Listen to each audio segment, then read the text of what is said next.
Okay, welcome back everybody. Now, this isn't exactly the next step in the how-to video.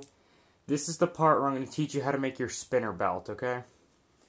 Because I was able to find another CD player, so I was able to get the part right here where the CD attaches to. This is a very important part if you want a spinner belt. Because I don't want to make a whole new plate, because I'm running low on the foam board, I'm just going to show you with a scrap I have. So what you're going to do is take your plate, or in my case the foam board, extra foam board, just place it down, get your CD player spinner apart, center it. It needs to be center if you want it to look good when it's finished. Simply just trace the outline of it. You don't need to go into much detail, just make sure it's big enough to fit in. So there I have, hold on, sorry about this, I have a different setup today, so yeah, so you can see the outline of the spinner part.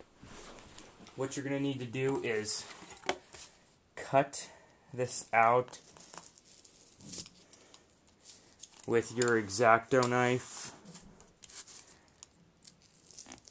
So just be careful as you're doing that. This project may take some time depending on how perfect you want to get it according to your spinner component.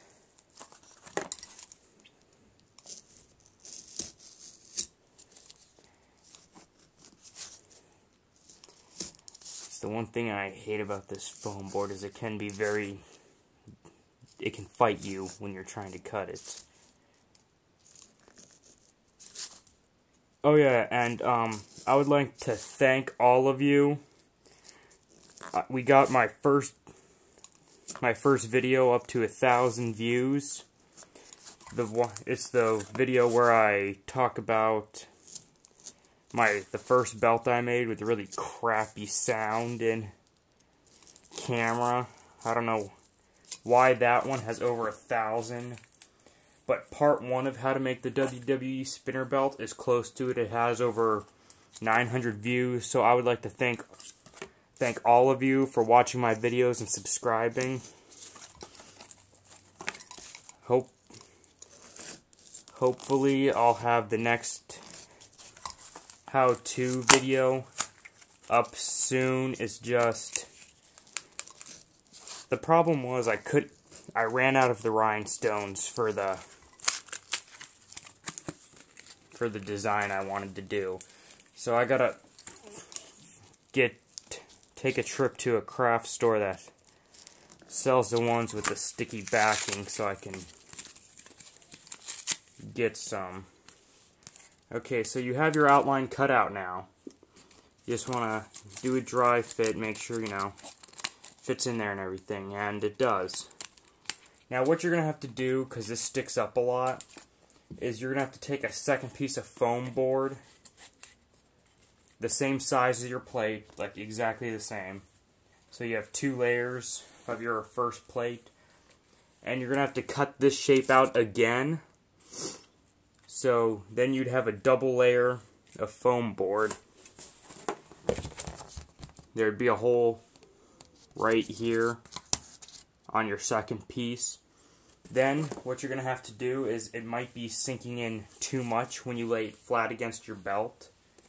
So you're going to need to take a piece of poster board and simply just stick it on the back of your back plate. So that way there we go.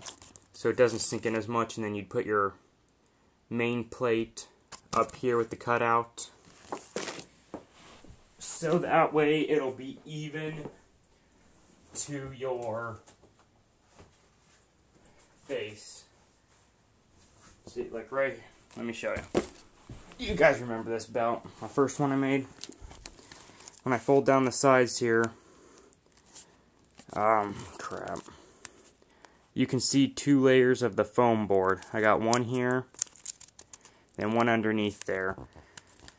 So you need to put 2 layers of this, so that way you can lay this flush, so everything works out. Now, to get it so only this is up, what you're going to have to do is take this.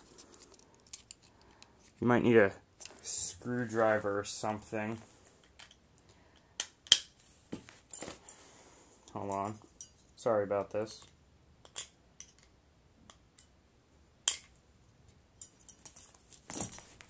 Where'd my pencil go?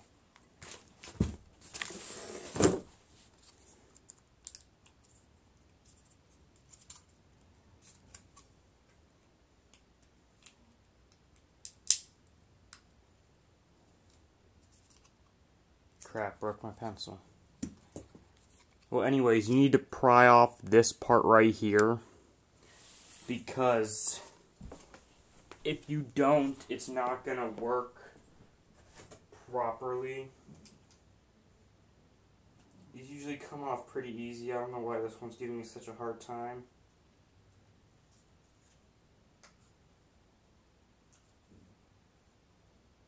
There's probably some glue in there or something. But yeah, you're gonna have to pry this part off so that it's only this and the little dowel thing sticking up. Stick it in there, cover over with your foil, whatever color you chose. Then just stick this part back on and reattach your CD. It's just an average CD. Stick on your foil or whatever, put your design on there. Stick it on, and it spins. Yeah, this one I don't have it stuck on properly, so that's the next one. Hopefully I'll get the rhinestones soon to put up the next video. That's all for today. See ya and happy Halloween.